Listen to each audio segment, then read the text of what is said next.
Trigonometry आप पढ़ते होंगे 11th क्लास में है, लेकिन केवल एक चैप्टर जो है वो 12th क्लास में है, एंड दैट इज ITF यानी इनवर्स ट्रिग्नोमेट्रिक फंक्शन।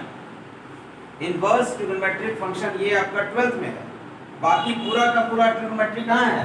11th में। ये क्या हो गया? Inverse trigonometric function. तो आज की इस क्लास में हम लोग बात करेंगे केवल इनवर्स ट्रिग्नोमेट्रिक फंक्शन पे। सबसे पहले ये समझते हैं कि इनवर्स होता क्या है, किस फंक्शन का इनवर्स पॉसिबल है। ठीक है, हर फंक्शन का इनवर्स पॉसिबल नहीं है। इनवर्स का मतलब क्या होता है, इनवर्स किसी फंक्शन का कैसे निकालेंगे, और इनवर्स निकालने के लिए क्या कंडीशन है। ठीक है, तो मान लिया ये हमारे पास फंक्शन है, इस फंक्शन को हम डिनोट कर रहे हैं y = fx। इनवर्स होने के लिए कंडीशन है इसमें, फैन को बंद कर दीजिएगा, थोड़ा सा ज्यादा आवाज आएगा। ठीक है, इनवर्स होने के लिए जो कंडीशन है इसमें वो क्या है कि फंक्शन को होना चाहिए 1 1। फंक्शन को क्या होना चाहिए? 1 1 होना चाहिए। 1 1 फंक्शन का मतलब है इंजेक्टिव फंक्शन। 1 1 का क्या मतलब है? इंजेक्टिव फंक्शन को 1 1 फंक्शन कहते हैं, समझ गए। और दूसरी बात, फंक्शन को क्या होना चाहिए? ऑन टू होना चाहिए। ऑन टू कहने का मतलब क्या है? Codomain is equal to range. Function का कोडोमेन और रेंज आपस में इक्वल होना चाहिए। बस समझ गए। ये तो हो गया प्राइम कंडीशन फॉर इनवर्स। ये क्या है? कंडीशन फॉर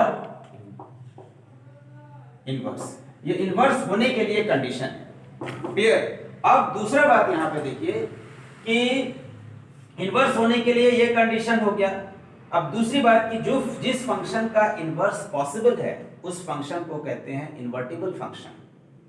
मान लिया कोई फंक्शन हो गया जो क्राइटेरिया पूरा कर रहा है। क्राइटेरिया पूरा कर रहा है क्या? 1 1 और ऑन टू हो गया। मान लिया अभी सारे बच्चे 12th पास हैं, उसी में से कोई IIT क्रैक कर दिया, तो अब उसको 12th पास ना बोलकर एक IITian बोलेंगे। अब उसे नाम के आगे IITian लग गया ना। जब भी कुछ बुलाया जाएगा तो उसको IITian बोला जाएगा। तो वो कंडीशन जो पूरा कर लिया, IIT का क्राइटेरिया पूरा कर लिया, तो उसको हम IITian बोल रहे हैं। ठीक उसी तरह से यहाँ पर फंक्शन के इनवर्स होने का जो क्राइटेरिया पूरा कर देगा उसको क्या बोलेंगे? Invertible function. उसको कहेंगे इन्वर्टिबल फंक्शन। इन्वर्टिबल फंक्शन होने के लिए क्या कंडीशन है? फंक्शन को इंजेक्टिव होना चाहिए और ऑन टू होना चाहिए। ऑन टू का एक और नाम है, ऑन टू का नाम है सर्जेक्टिव। ऑन टू का दूसरा नाम क्या है? सर्जेक्टिव। सर्जेक्टिव फंक्शन का मतलब हो गया जिस फंक्शन का कोडोमेन और रेंज इक्वल हो, और जो इन दोनों क्राइटेरिया को पूरा करता हो उसको क्या कहते हैं? बाइजेक्टिव। बाइजेक्टिव फंक्शन कहते हैं। चलो आज पढ़ के आया है शास्त्र नहीं, बाइजेक्टिव फंक्शन कहते हैं इसे। क्लियर। तो इतना बात में हम लोग क्या समझे कि इनवर्स ट्रिग्नोमेट्रिक फंक्शन बाकी ट्रिग्नोमेट्री से अलग है। पहली बात, इसको पढ़ना है 12th में, लेकिन कुछ आइडिया आपके पास 11th में होना चाहिए। अगर आइडिया है तो बहुत आसानी से आप बहुत सारा काम कर सकते हैं। तीसरी बात, कंडीशन फॉर इनवर्स क्या है। इनवर्स निकालने के लिए फंक्शन में क्या होना चाहिए? पहले 1 1 होना चाहिए और दूसरा ऑन टू होना चाहिए। और तीसरा बात, जो फंक्शन 1 1 और ऑन टू है उसको 1 1 है तो इंजेक्टिव बोलेंगे, ऑन टू है तो उसको सर्जेक्टिव बोलेंगे। ऑन टू होने का कंडीशन हो गया कोडोमेन और रेंज इक्वल होना चाहिए, और ये इन दोनों क्राइटेरिया को जो पूरा कर रहा हो उसको बाइजेक्टिव फंक्शन कहते हैं। जो फंक्शन बाइजेक्टिव है उसको इन्वर्टिबल भी कहते हैं। तो इतना जो नॉमेनक्लेचर सीखे उसको दिमाग में बैठा के रखें। अब अगला देखते हैं इसके बाद के यूनिट में कि फंक्शन क्यों 1 1 का ही इनवर्स पॉसिबल, क्यों नहीं मिनिमम का पॉसिबल। समझ गए। और क्यों ऑन टू फंक्शन का ही इनवर्स है, क्यों नहीं इनटू फंक्शन का इनवर्स पॉसिबल। ठीक है, इतना कॉपी कीजिए फिर बात करें। आप बताइए ऑन टू के लिए क्या कंडीशन है? अभी नहीं लिखवाए। रेंज और कोडोमेन सेम, रेंज और कोडोमेन सेम होना चाहिए। समझ गए। रेंज कोडोमेन सेम नहीं है तो इस फंक्शन को क्या कहते हैं? इनटू। हाँ, यानी याद रखिएगा फंक्शन इनटू है कब? If range is not equal to codomain. Clear. Function onto है if range is equal to codomain. Clear? Function 1 1 है, 1 1 का मतलब हर डोमेन का एक अलग इमेज। समझे कि नहीं? जैसे ये देखिए, ये 1 1 फंक्शन है, 1 2 3 A B C, ये 1 1 फंक्शन। और इनटू फंक्शन देखिए क्या है, इनटू फंक्शन हो गया ऐसे 1 2 3 और इसके बाद एलिमेंट कुछ छूट भी जाए, यहाँ पर 9 10 कुछ ऐसा छूट भी जाए। समझे कि नहीं? Yes, sir. और इसमें ये देखिए 1 1 भी है और ऑन 2 भी है। Yes, sir. समझे कि नहीं? इसमें क्या है कि ये फंक्शन जो है ऐसे हो और इसमें कोई एलिमेंट छूटे नहीं, सारा एलिमेंट कवर हो जाए और ये 3 4 5 ये आया समझ में? 3 4 5 हो गया। में वन मैनी फंक्शन क्या है? वन मैनी ये है, एक डोमेन का क्या है? बहुत सारा इमेज। ऐसा इसको क्या कहते हैं? वन मेनी, ध्यान देना वर्ड पे। और इसको कहते हैं मेनी वन, मेनी वन।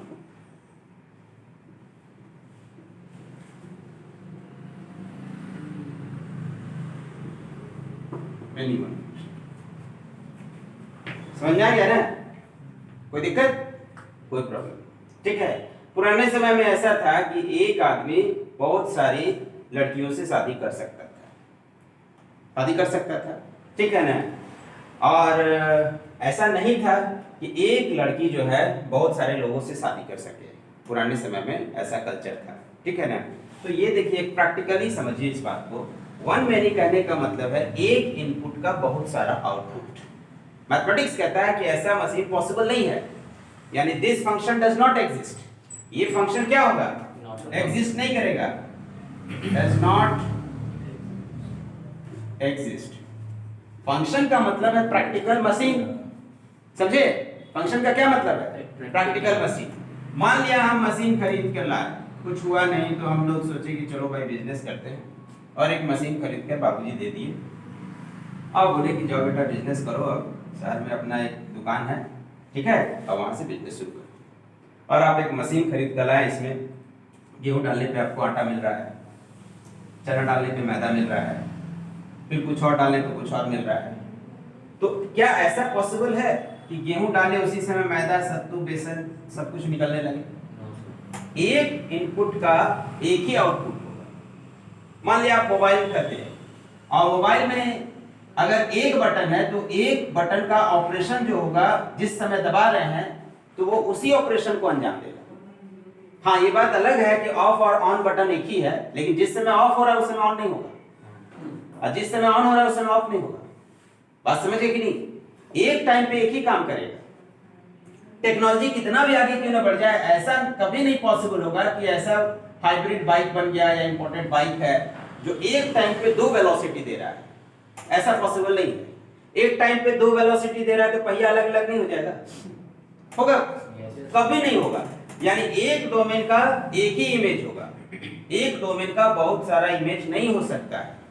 यानी one many function does not exist, ये दिमाग में बैठा लेना। वन मेनी फंक्शन तो एग्जिस्ट ही नहीं करता है। क्लियर? और मेनी वन फंक्शन एग्जिस्ट करता है। हाँ, ऐसा बात है कि मान लिया आप बना रहे हैं चीनी, आपको बनाना है चीनी, तो चीनी बनाने का कई तरीका है, समझे कि नहीं? आप आलू से भी चीनी बना सकते हैं, गन्ना से भी चीनी बनता है, चुकंदर से भी चीनी बनता है कि नहीं? बहुत सारा तरीका, अलग अलग क्वालिटी का बनेगा, लेकिन चीनी बनेगा। समझे कि नहीं? बहुत सारा इनपुट का एक आउटपुट हो सकता है। जैसे एक प्रैक्टिकल एग्जांपल आपको दे रहे हैं। फॉर एग्जांपल एक हम ये ले ले रहे हैं, जैसे -1 का स्क्वायर क्या होगा? 1। देखिए तो ये आ रहा है ना रिकॉर्डिंग में? यस सर, आ रहा है। -1 का स्क्वायर क्या होगा? 1। और 1 का भी स्क्वायर क्या होगा? 1। ये पॉसिबल है। यानी y = x², ये कौन सा फंक्शन हो गया? ये ऐसा फंक्शन हो गया जो मिनिमम है कि नहीं? बहुत सारे डोमेन का एक इमेज है। ये बात समझ में आ गया? तो पहले ये हम लोग समझ गए कि इनटू फंक्शन किसको कहते हैं, ऑनटू किसको कहते हैं, वन वन किसको कहते हैं, वन मेनी एग्जिस्ट क्यों नहीं करता है ये समझ गए, मेनी वन एग्जिस्ट करता है ये समझ गए। क्लियर? इतना कॉपी कीजिए। ये सवाल है कि क्यों मेनी वन का इनवर्स नहीं है? बात समझ गए कि नहीं? और क्यों इसका वन वन का इनवर्स होगा, मेनी वन का इनवर्स नहीं होगा? क्यों ऑनटू का इनवर्स होगा, इनटू का नहीं होगा? तो हमने देखा कि इनवर्स होने के लिए क्या कंडीशन है, इनवर्स के लिए कंडीशन है कि फंक्शन को क्या होना चाहिए, 1 1 पहला वर्ड होता है डोमेन के लिए, याद रखिएगा, और दूसरा को डोमेन बोल सकते हो या रेंज बोल सकते हो, जो सेकंड एलिमेंट जा रहा है ये उसके लिए है, समझ लेना, ये रेंज के लिए बोल सकते हैं। 1 1 इनवर्स का मतलब उल्टा कर दिए। मैथमेटिक्स कहता है कि 1 1 पॉसिबल फंक्शन पॉसिबल है, 1 1 का इनवर्स हो सकता है। कहने का मतलब कि अभी हमारे पास टेक्नोलॉजी है कि हम गेहूं डाल रहे हैं तो क्या मिल रहा है, आटा मिल रहा है, समझ गए कि नहीं। अगर इसका इनवर्स बना दे, अगर इसका इनवर्स कर दे, तो इनवर्स कहने का मतलब कि ऐसा समय आ सकता है कि हम आटा डालें तो गेहूं मिलेगा। मैथमेटिक्स ये कहता है, और इस मशीन को इनवर्स मशीन कहेंगे। यही ना इनवर्स हो गया जी। इनवर्स का मतलब डोमेन और रेंज क्या हो गया, चेंज हो गया।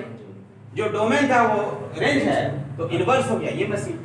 ये fx है और ये क्या है हमारा gx, ये क्या है gx। तो यहां पर बोलेंगे fx and gx are inverse of each other. ये एक दूसरे का क्या है, इनवर्स है। इनवर्स कहने का मतलब अभी हम अगर बोल दे किसी बच्चे को कि ये देखिएगा हिले नहीं है ना, ठीक से जाइए, आराम से जाइए, इनवर्स, हाँ बैठो बैठो आगे ही बैठो।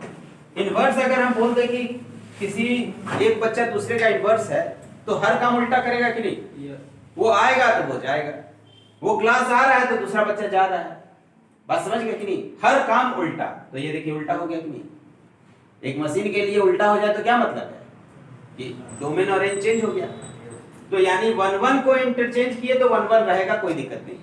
लेकिन मेनी 1 को इंटरचेंज कर देंगे तो क्या हो जाएगा बताओ, मेनी 1 का इनवर्स क्या हो जाएगा, 1 मेनी, और 1 मेनी नहीं ना होता है, यस। मेनी 1 को इंटरचेंज कर देंगे तो ये 1 मेनी हो जाएगा, इसका इनवर्स क्या होगा, 1 मेनी। अब 1 मेनी फंक्शन एग्जिस्ट ही नहीं करता है, बात समझ गए कि नहीं, क्लियर। तो ये समझ में आ गया कि मेनी 1 का इनवर्स क्यों नहीं होगा, ये क्लियर हुआ कि नहीं। yes, दूसरी बात ये समझ लेते हैं कि इनटू का इनवर्स क्यों नहीं होगा। इनटू फंक्शन कहने का मतलब ये इनटू है, जैसे a b c, और ये हो गया आपके पास 1 2 3 4, a गया 1 के साथ, b गया 2 के साथ, c गया 3 के साथ, तो 4 बच गया कि नहीं, yes. इधर बच जाए चलेगा, फंक्शन में इधर बच जाए तो चलेगा, लेकिन अगर इधर बच जाए इसका इनवर्स ऐसे हो जाएगा 1 2 3 4, 1 पे क्या मिल रहा है a, 2 पे क्या मिल रहा है b, 3 पे क्या मिल रहा है, 3 पे c। तो आप 4 डालने पे नहीं मिला, आप बाजार से मशीन लाए और मशीन ला और एक बोरा इसमें चावल डाल दिए या चना डाल दिए और कुछ निकला ही नहीं, तो मशीन खराब है ना, यस सर, खराब है कि नहीं। आप बाजार से मिरर लाए और आप किसके सामने खड़ा है और इमेज ही नहीं दिख रहा है, फिर आप में कुछ खास बात है या मिरर में कुछ खास बात है। आप मिरर के सामने खड़े हैं तो मिरर क्या हो गया आपका, डोमेन, और इमेज क्या हो गया आपका, रेंज। तो आप खड़े हैं मिरर के सामने और इमेज नहीं दिख रहा है और है वो मिरर, तो या तो मिरर फेक है या तो आप फेक हैं, समझे कि नहीं, ठीक है। तो ऐसा पॉसिबल नहीं है, यानी ये बोल रहा है कि 4 अगर रखे तो इमेज नहीं मिलेगा, तो यानी कि ये इनटू का इनवर्स नहीं होगा, बात समझ में आ गया। यस सर, क्या हुआ, इनटू का इनवर्स क्यों नहीं होगा, समझ में आया कि नहीं, क्योंकि इनटू का इनवर्स करेंगे तो ये फंक्शन हो जाएगा, और ये फंक्शन कहता है, मैथमेटिक्स कहता है कि हर डोमेन का एक अपना इमेज होना चाहिए। अगर वो फंक्शन है तो हर डोमेन का इमेज होना चाहिए, समझे कि नहीं, तो वो फंक्शन नहीं होगा। तो यानी यहां हम समझे कि क्यों 1 1 का ही इनवर्स होगा, मेनी 1 का नहीं होगा, पहली बात। दूसरी बात, क्यों ऑन टू का इनवर्स होगा और इनटू का नहीं होगा, क्लियर। चलिए कॉपी कीजिए इसको, तो क्या इसको हम ऐसे लिखेंगे, f of g का मतलब f of gx, तो यानी f of gx क्या है, sin इनवर्स x, होगा कि नहीं। अब ये sin इनवर्स x, इसको कहां पुट करेंगे, x की जगह यहां हो जाएगा, तो ये क्या हो जाएगा आपका sin इनवर्स x, समझिए ना। ये होता है किसी खास कंडीशन में, लेकिन अभी हम कंडीशन पे बात नहीं कर रहे हैं, थोड़ी देर बाद बात करेंगे। लेकिन ये याद रखिए कि फंक्शन अगर इनवर्स हो एक दूसरे का तो fog is equal to gauge हो, ये किसके बराबर आएगा, x के बराबर आया कि नहीं। फिर देखिए gauge देखते हैं, g of f, तो g of fx है समझ में? fx क्या है यहाँ? sin x, और g के इसको कहाँ पुट कर देंगे इसके जगह, तो क्या लिखेंगे? sin inverse sin x। ये भी किसके इक्वल होगा? ये भी एक प्रॉपर कंडीशन में होगा। अभी इस कंडीशन पे चर्चा अभी नहीं कर रहे हैं, उसको बाद के क्लास में करेंगे, ठीक है, या थोड़ी देर बाद करेंगे, लेकिन ये हम समझ गए कि ये इसके इक्वल है। क्लियर? दूसरा एग्जांपल ले रहे हैं जो फंक्शन एक दूसरे का इनवर्स है, जैसे fx equals to e to the power x and gx is equal to log x। ये दोनों एक दूसरे का क्या है? इनवर्स है। बस समझ गए कि नहीं? ये दोनों एक दूसरे का क्या है? इनवर्स है। तो f o g क्या लिखेंगे बताइए? f o g का मतलब f of gx लिखेंगे? Yes, f of gx का मतलब gx कितना है यहाँ? log x। अब इसको कहाँ पुट कर देंगे? e की जगह, तो क्या आ जाएगा? e log x। log का बेस ऑलरेडी e है कि नहीं? तो ये किसके बराबर होता है? याद रखिएगा, x के बराबर होता है। ऐसा कभी लिखा रहेगा तो समझिएगा x के बराबर। नीचे वाला आ रहा है ना वीडियो भी आ रहा है ना, अभी लिखे ना? यस ठीक है। अब GOF देखिए, GOF तो g of fx। Clear? g of fx का क्या मतलब समझिए? g क्या है यहाँ? log x है ex। अब इसको क्या लिखेंगे? log e ex। इसको बाहर रख सकते हैं ऐसे, log बेस इंडेक्स सेम हो तो 1 होता है, तो ये भी किसके बराबर आ जाए? x के बराबर। दो एग्जांपल लिए हम, एक इस फंक्शन को और एक इस फंक्शन को, कि जब फंक्शन एक दूसरे का इनवर्स हो तो ये क्राइटेरिया पूरा होगा कि fog is equal to gof, और वो किसके इक्वल होगा? x के इक्वल होगा। ये क्लियर है कि नहीं? लिख लीजिए, हो गया, बना लिए। जब fx का ग्राफ हो तो gx का ग्राफ कैसे ड्रॉ करेंगे? ठीक है, fx का ग्राफ पता हो, मान लिया हमको fx का ग्राफ पता है, y इक्वल्स टू fx और y इक्वल्स टू gx, इसका क्या है? इनवर्स है। तो इसका ग्राफ हम कैसे प्लॉट करेंगे? तो ये हमारे पास sin x है ना जी? sin x बताए थे ना? ये sin x का ग्राफ है, तो पहले इसको 1 1 बनाना होगा। ये अभी मिनिमम है कि नहीं? मिनिमम का मतलब line parallel to x axis एक से ज्यादा बार कट कर जाए तो मिनिमम है। देखो, line parallel to x axis एक से ज्यादा बार कट कर गया तो ये मिनिमम फंक्शन है। मिनिमम का तो इनवर्स नहीं होगा, तो इसको क्या करना होगा? 1 1 बनाना होगा। 1 1 बनाएंगे, कैसे बनाएंगे? 1 1 बनाएंगे इसके डोमेन को घटाकर, यहां से देखो ये 1 1 हो गया, ये क्या है? -π/2, और ये क्या हो गया? π/2, और ये क्या हो गया आपके पास? 1, और ये क्या हो गया? -1, और हमारे पास ये फंक्शन बन गया 1 1 बना दिए। अब ये फंक्शन क्या है? 1 1 है कि नहीं?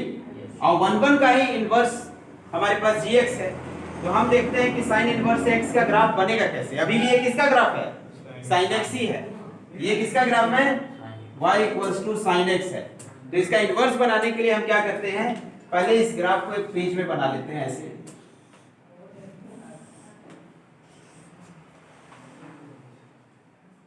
आया समझ में? ये हो गया आपके पास, ये कहां तक मैक्सिमम जाएगा? 1, मिनिमम -1। ये हमारे पास बन गया sin x का ग्राफ। तो याद रखिएगा, किसी भी फंक्शन के इनवर्स का ग्राफ बनाने का तरीका जो है बहुत आसान तरीका है।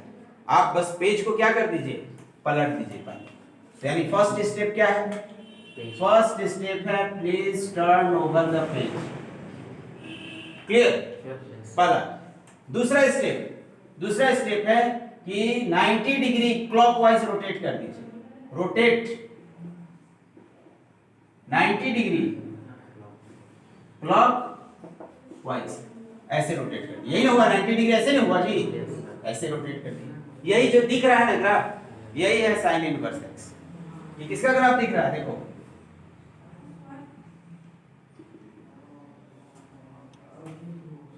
अब ये उल्टा हो गया कि नहीं? ऐसे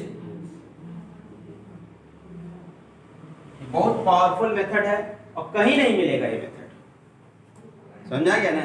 इवन गूगल पे भी सर्च करो, देखो एकदम सबसे आसान तरीका बता दिया। किसी भी फंक्शन के इनवर्स का ग्राफ कैसे ड्रॉ करते हैं, चाहे tan इनवर्स हो, चाहे cos इनवर्स हो, चाहे e to the power x हो, किसी भी फंक्शन के इनवर्स का ग्राफ आप आसानी से बना सकते हैं, बशर्ते आपको फंक्शन को क्या करना है? मिनिमम को क्या में चेंज करेंगे? 1 1 में। 1 1 जो ऑलरेडी 1 1 है तो उसको कुछ करने का जरूरत है नहीं। और उसके बाद पेज को पलट दीजिए, जैसे ये है, पेज को पलट दीजिए ऐसे, समझ गए, और उसमें 90 डिग्री घुमा दीजिए। देखिए 2 स्टेप में आपका ग्राफ बन जाएगा। अब sine inverse, cos inverse, tan inverse, कुछ भी इसके अलावा भी बहुत सारा इनवर्स होता है, तो सबका ग्राफ आप 2 स्टेप में बना सकते हैं। तो है ना, विद इन 30 सेकंड, 30 सेकंड भी नहीं लगेगा। पेज पलटने और घुमाने में कितना टाइम लगता है, बस वही। क्लियर? तो इसको कॉपी कर लीजिए। हो गया स्टार्ट। चलिए अब देखते हैं जब फंक्शन एक दूसरे का इनवर्स हो तो तीसरा क्या कंडीशन, कौन सा आपका क्राइटेरिया है। तो फंक्शन एक दूसरे का जब इनवर्स होता है तो याद रखिएगा, domain of fx is equal to range of gx and range of fx domain of gx। बोलो बोलो जाकर इस तरह कर दो। Range of fx is equal to domain of, खुद समझना चाहिए, अब हमको वीडियो बर्बाद हो जाता है, जाकर बोलना चाहिए। Range of fx is equal to domain of fx। कोई प्रॉब्लम? तो यहाँ पे देखिए कि रेंज और डोमेन फंक्शन का क्या होगा, इनवर्स हो जाएगा। यहाँ तीसरा कंडीशन देख रहा है कि जब फंक्शन एक दूसरे का इनवर्स हो तो क्या होगा, आपका डोमेन, एक का डोमेन दूसरे का रेंज हो जाएगा, दूसरे का डोमेन पहले का रेंज। अभी हमने बताया कि देखिए मान लिया ऐसा एक फंक्शन है जिसमें गेहूं इसका क्या डोमेन है और आटा इसका क्या है रेंज। और इनवर्स एक ऐसा मशीन हो गया कि क्या हो गया, अब आटा डालेंगे तो क्या मिलेगा, गेहूं मिलेगा। तो ये डोमेन था, ये रेंज हो गया कि नहीं इसका, और ये रेंज इसका डोमेन हो गया कि नहीं। तो फंक्शन एक दूसरे का इनवर्स हो तो डोमेन और रेंज आपस में एक्सचेंज कर जाता है, समझ गए। इसको ऐसे समझ लीजिए, हमारे पास 2 फंक्शन ले लेते हैं, e to the power x, और दूसरा कौन सा फंक्शन ले लिए, log x। क्या ले लिए, log x। तो e to the power x का ग्राफ कैसा बनेगा, देखो e to the power x का ग्राफ ऐसा है। ये किसका ग्राफ है, e to the power x है ऐसे, देखो ये e to the power x है ना ऐसे, और log x इसका इनवर्स है, तो कैसा ग्राफ होगा, पेज को पलट दीजिए और घुमा दीजिए 90 डिग्री, दिख रहा है, यस सर। हाँ दिखा कि नहीं, हाँ 1 0 1, ये समझ में आया कि नहीं, कितना आसानी से बन गया। Yes e to the power x पता था तो log x बन गया। इसका डोमेन क्या होगा बोलो, इसका डोमेन सर, डोमेन क्या होगा, minus infinity two plus infinity. Yes. Domain हम बताए थे कि extension of graph along x axis is called domain. तो x एक्सिस पे कहां से कहां गया है, माइनस इंफिनिटी से प्लस है। ये आया कि नहीं समझ में। Yes sir. और रेंज क्या होगा इसका, 0 to 1 रेंज हो जाएगा 0 से इंफिनिटी। 0 को एक्सक्लूड, इंफिनिटी को क्या कर देंगे, एक्सक्लूड, और 0 तो एक्सक्लूड होगा ही। यहाँ पे क्यों एक्सक्लूड होगा, 0 अटेंड कर रहा है, नहीं रहा है। क्लियर? यहाँ पे क्या लिखेंगे, डोमेन बताओ। Domain sir 0 to infinity। हाँ 0 टू इंफिनिटी। एक्स एक्सिस पे ग्राफ कहां से कहां तक गया है, और जहां से जहां तक गया है वही उसका क्या है, डोमेन है। और रेंज इसका क्या होगा, माइनस इंफिनिटी से प्लस। माइनस इंफिनिटी से Plus प्लस इंफिनिटी। तो देखो दोनों एक दूसरे का एक्सचेंज हो गया कि नहीं, यस सर। हुआ। यस। एक ग्राफ का भी ये बता दिए और ये भी बता दिए कि डोमेन और रेंज आपस में एक्सचेंज कर जाएगा। तो देखिए प्रैक्टिकली आप समझ गए, और ये ग्राफ वाला भी बात समझ गए कि रोटेट करके 90 डिग्री घुमा दिए तो ये आपके पास ग्राफ बन गया। क्लियर? तो बहुत सिंपल तरीका है इसका पहचानने का। ये फंक्शन दिया हुआ है तो देख लीजिए कि किसका डोमेन रेंज आपस में क्या हुआ है, चेंज किया है। मान लिया है आप किसी कॉम्पिटिटिव एग्जाम का क्वेश्चन है कि बताइए चारों में से कौन इसका इनवर्स है, तो सबका डोमेन रेंज निकाल लो, अब देखो कौन चेंज किया है, वही आंसर हो गया। या ग्राफ से देख लो, कई तरीका है, ठीक है। चलिए सामने देखिए, फोर्थ प्रॉपर्टी देखिए क्या है।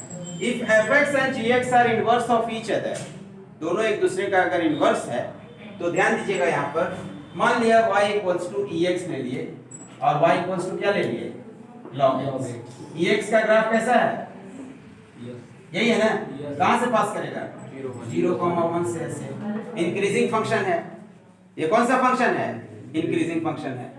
तो इसका इनवर्स का ग्राफ बनाना हो तो सामने देखिए इनवर्स का बनाना होगा तो ये क्या ले लेंगे, ये हमारे पास मिरर है और इसको रिफ्लेक्ट कर देंगे। रिफ्लेक्ट कर देंगे तो कैसा दिखेगा, मिरर लगा देंगे तो कैसा दिखेगा, ये ऐसा दिखेगा। यही हो गया इसका इमेज, हो गया कि नहीं। यानी कि gx graph of gx will be symmetric about line y equals to x। y equals to x के क्या होगा, सिमेट्रिक। जैसे आपका साइन इनवर्स साइन x का ग्राफ है, साइन x का ग्राफ ये है कि नहीं, साइन x का ग्राफ ये है, तो उसको क्या करेंगे, ये साइन x का ग्राफ है, तो जब ये साइन x का ग्राफ है तो साइन इनवर्स x देखिए कैसे होगा। साइन इनवर्स x बनाने के लिए क्या करेंगे, ये आप ले लेंगे आपका y equals to x। अब इसका देखिए मिरर इमेज कैसा बनेगा, इसका मिरर इमेज ऊपर हो जाएगा और इसका मिरर इमेज नीचे हो जाएगा। देखिए बोले ना कि मिरर इमेज है, इसका मिरर इमेज ये और इसका मिरर इमेज ये हो गया ग्राफ आपका। यानी साइन इनवर्स x कैसा बन गया आपका, कुछ इस तरह से ऐसे बन गया। साइन x कैसे था, साइन x था ऐसे और ये देखो ऐसे। यानी कि एक बात पता चला कि if fx and gx are inverse of each other then graph will be symmetric about the line y equals to x। ये कौन सा लाइन है, y equals to x।